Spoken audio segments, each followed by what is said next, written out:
Hey everyone, my name is Joshua. I'm from IPMI International Business School. So today we're going to talk about the fourth richest man in the world. He has invested in Coca-Cola, he has invested in American Express, and the worldly known Berkshire Hathaway. Who is that? Warren Edward Buffett. So Warren Edward Buffett, he is considered as the world's greatest investor in the world. Let me just sit down here and take it. Okay, cool. So Warren Edward Buffett, what can you say about him? He says that his wealth is because a combination of living in America. He's also has some lucky genes and compound interest. So this guy was born in Nebraska, Omaha, Nebraska. And Warren Buffett has been an interesting person. Why? Because his family background, he was the 7th generation of Buffetts to call Omaha home. So yeah, his grandfather owned a grocery store.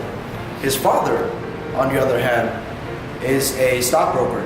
So that's how Warren started out with figuring out numbers, spending his weekends in his dad's office, talking about stock prices. And then he even went on his birthday. His dad took him to New York to see Wall Street. And then it's just amazing that his early life, at the age of 11, he invested in his first stocks with about $100+ in his share. Interesting man, very cool. Why? Because he had this business called the Buffett Partnership Ltd. And what was that? He managed people's investments. And after 5 years of operation, the partnership, the business that he owns, gained 251% in profit. In profit, man, even beating the Dow Jones by 35% points average. That's how smart he was. And again, another investment that he did was American Express. American Express, you all know what American Express is, right? With the cards, like the credit cards and everything like that. So American Express, the company had suffered a $58 million loss. And the business, but the thing is, that didn't stop Buffett from investing. So as soon as he knew that, he looked at the potential investment. Would be American Express. American Express back then had suffered a loss of $58 million. That was huge. But the thing is, that didn't stop Warren Buffett from investing in this company. He saw the potential in this company, and right away, after 2 years after investing in this company, the shares tripled, and the partners gained how much? 10, 15, $20 million in profit.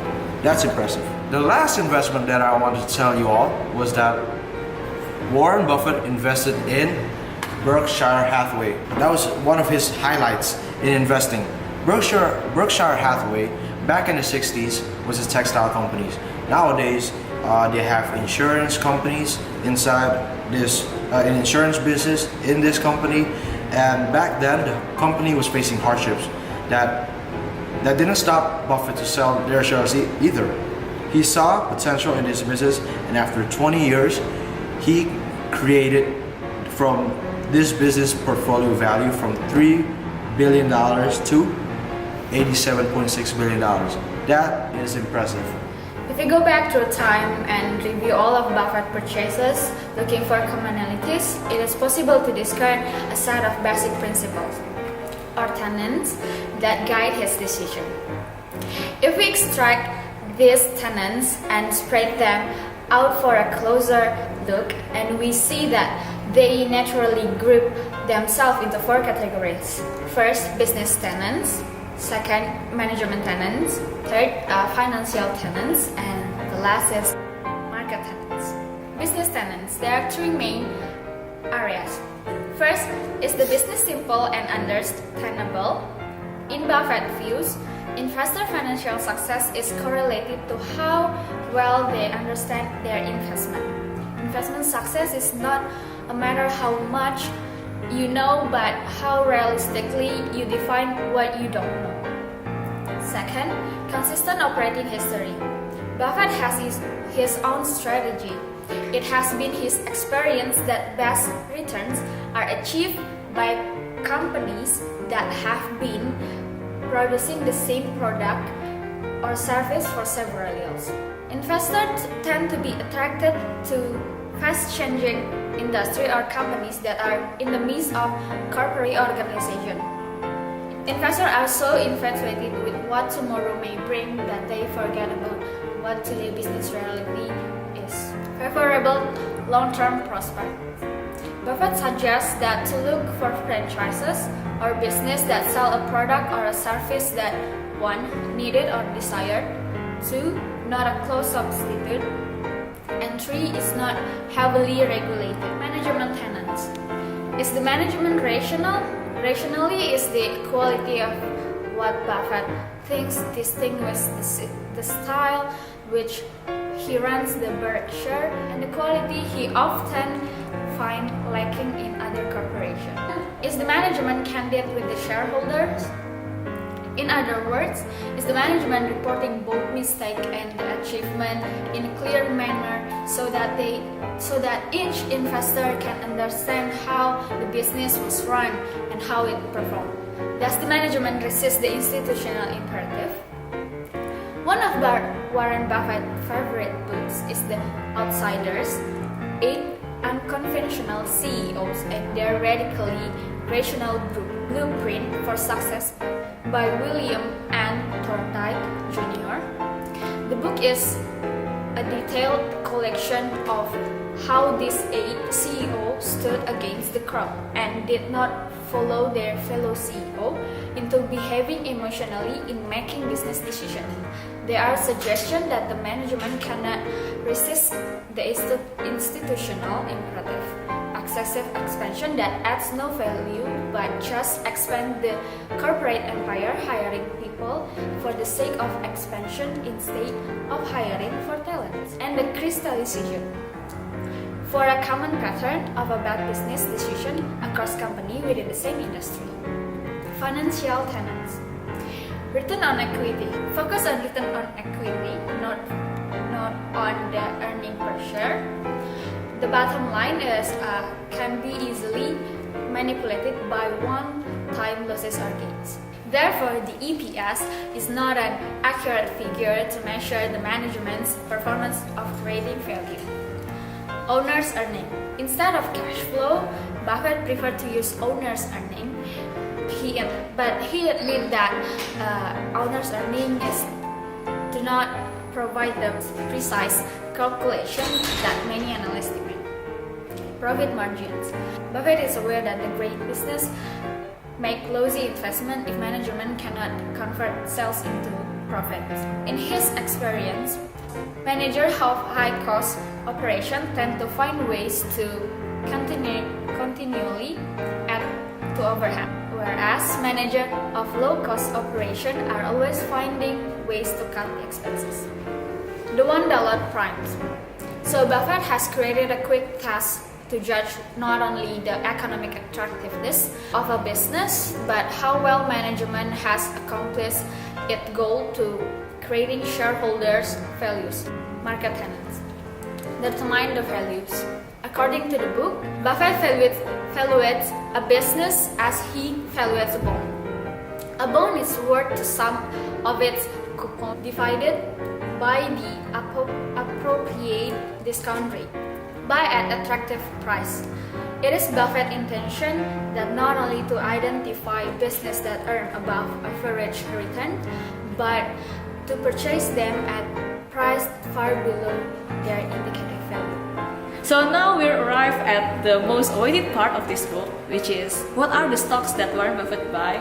So when we analyze the Warren Buffett stocks, we also know his thinking and what are the stocks that we also can buy in the future. So the first company is Washington Post.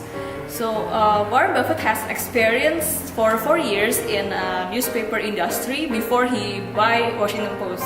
So he has an understanding about how a newspaper company operates, and also he thinks that newspaper has long-term prospects because they only need low capital needs, but they can sell newspapers in higher price, so it will generate more profit for the company. So it has long-term prospects. And then Washington Post market value is also way cheaper than the intrinsic value. So the share prices are cheaper, and it becomes favorable for investors to buy the stocks. And then moving on to the next company is the Geico, which is government employee insurance company. So this is a really unique business because usually insurance company has a lot of agents for the sales operation, but this company they only sell insurance by mail, so it is agentless, and they want to sell the insurance only to the preferred risk drivers for government body. So because Geico are agentless, so they can cut costs aggressively, and then so the share price becomes smaller and becomes favorable for investors to invest in Geico. Even without net worth, the company is still favorable because of its unique business and it has future long-term prospects. And then the next company is Capital Cities ABC. So Capital Cities and American broadcast company both are like one of the best broadcasting companies in United States. And even before they merged together, they had 30 years of outstanding performance. So despite a lot of difficulties between the mergers of those companies, the company has a really good CEO, and this CEO becomes the margin of safety for Buffett.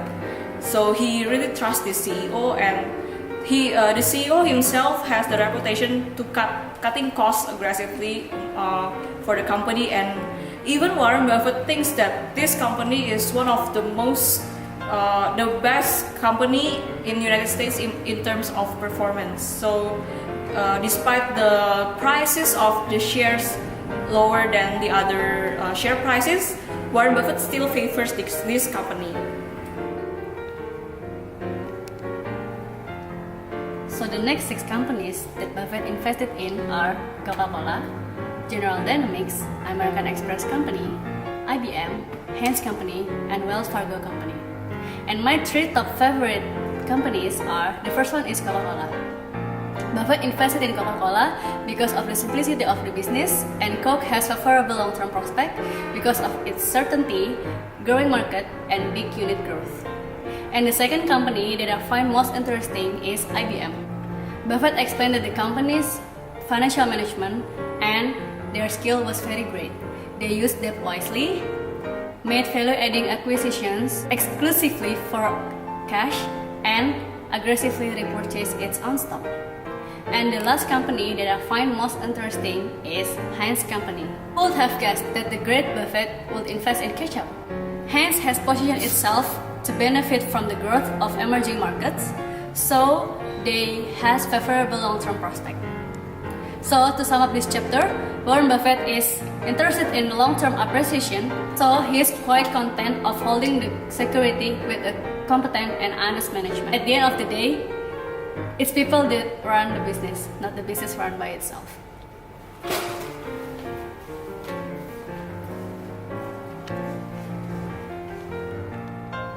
Deciding which stock to buy is only half of the story.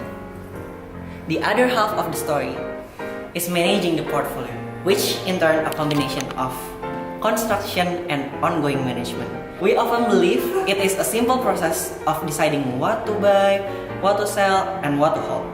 These decisions are determined by the margin of safety, which the Warren Buffett measure by comparing today's stock price and to its intrinsic value, which you buy at the first time. You buy great business when the price far below the value, hold them when the price is modestly below, and sell them when the price is significantly higher. So in this chapter, portfolio management, the 5th chapter of this book, is talking about these points that I pointed out. The first one is 3 important portfolio management constructs, which is long-term, measuring sticks, and coping with psychological challenge. This part will be discussed in the chapter 6, which in long term is actually more better than short term because it will be better for the wealth accumulation. And you need to have a measuring stick as a benchmark for your portfolio. And the second one is focus investing, which you should focus on a few outstanding companies, not in a diverse companies which you don't know if it's good or bad. So you have to underline the outstanding part.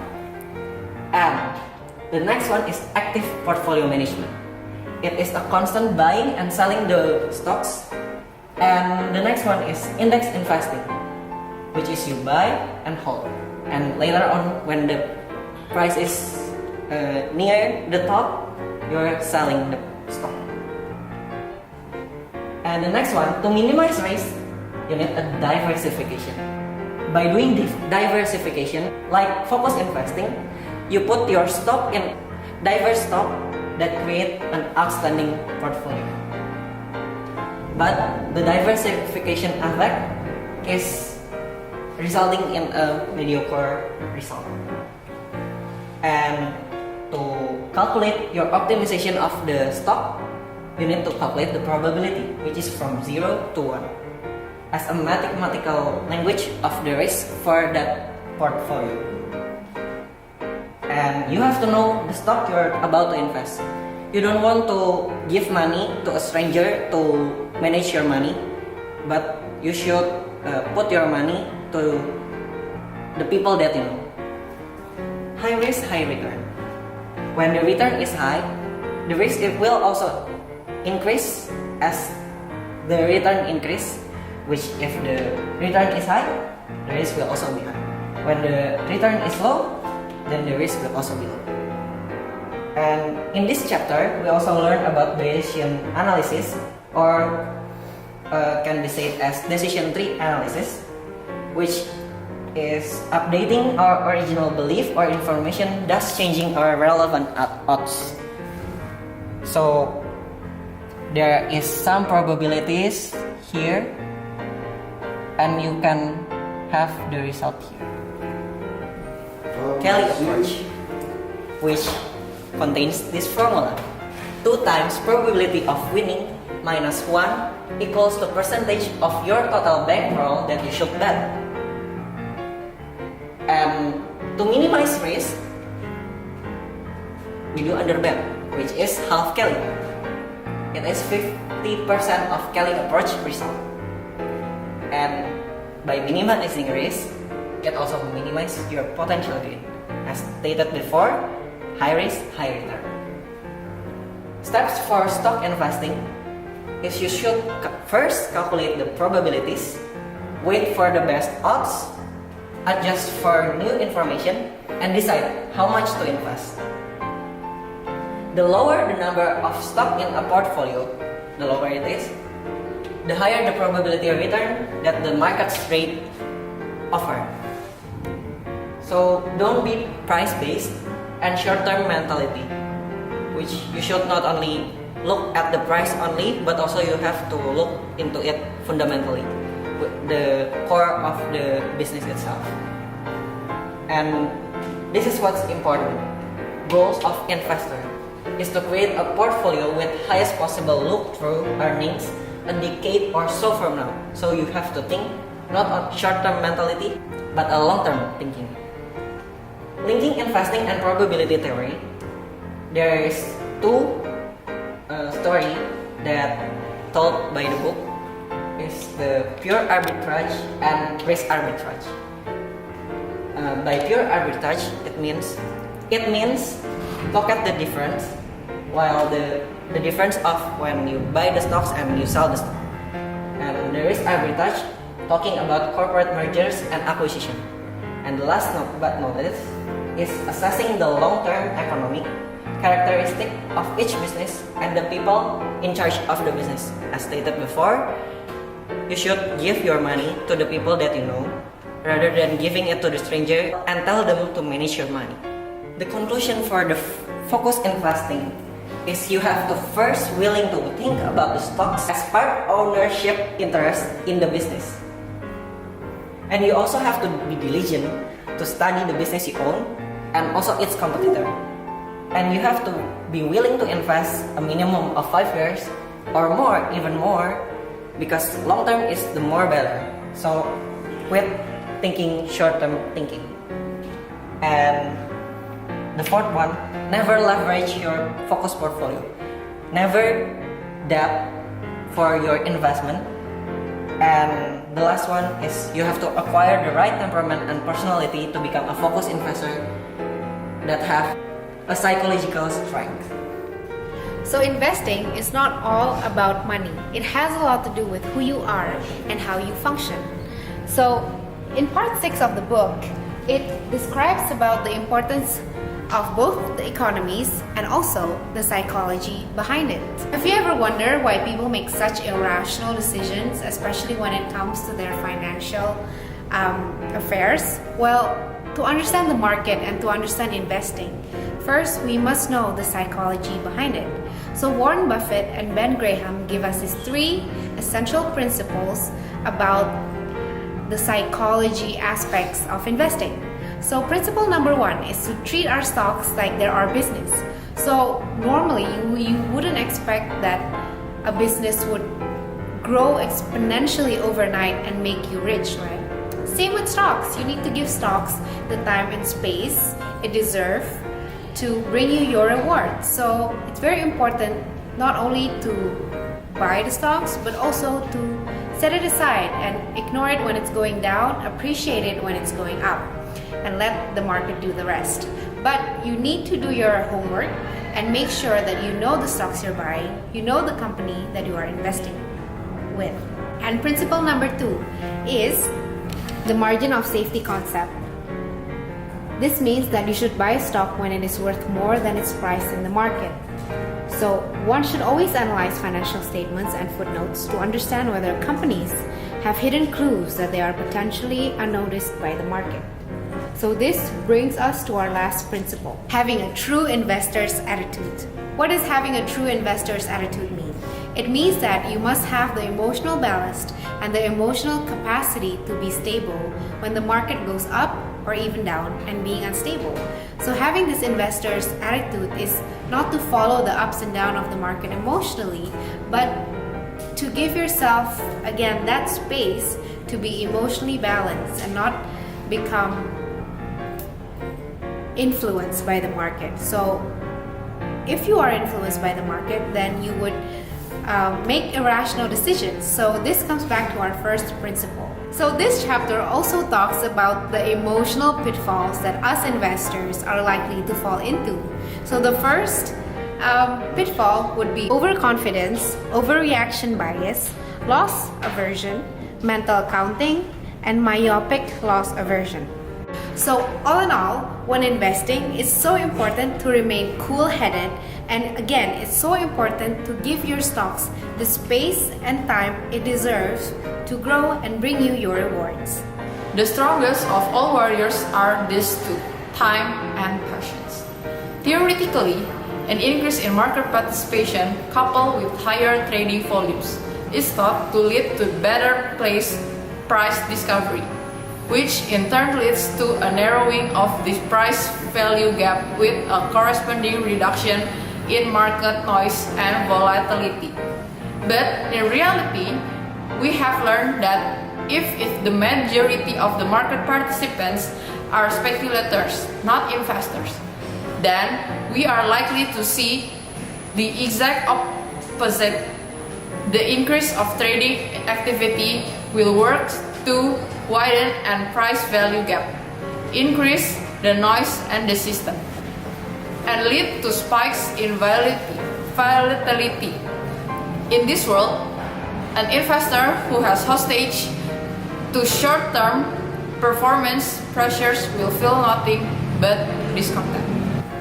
The success of Warren Buffett is very much about his desire to play the game differently. Time and patience, two sides of the same coin. That is the essence of Buffett. His success lies in the patient attitude he quietly maintains toward both Berkshire's wholly owned businesses and the common stocks. Bentar ya. Dan kamera jadi malu gitu. And again, right away, he invested 13 million, or yeah, cut that off.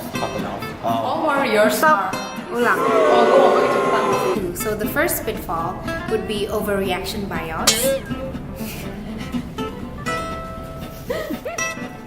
So, to sum up this chapter, Warren Buffett is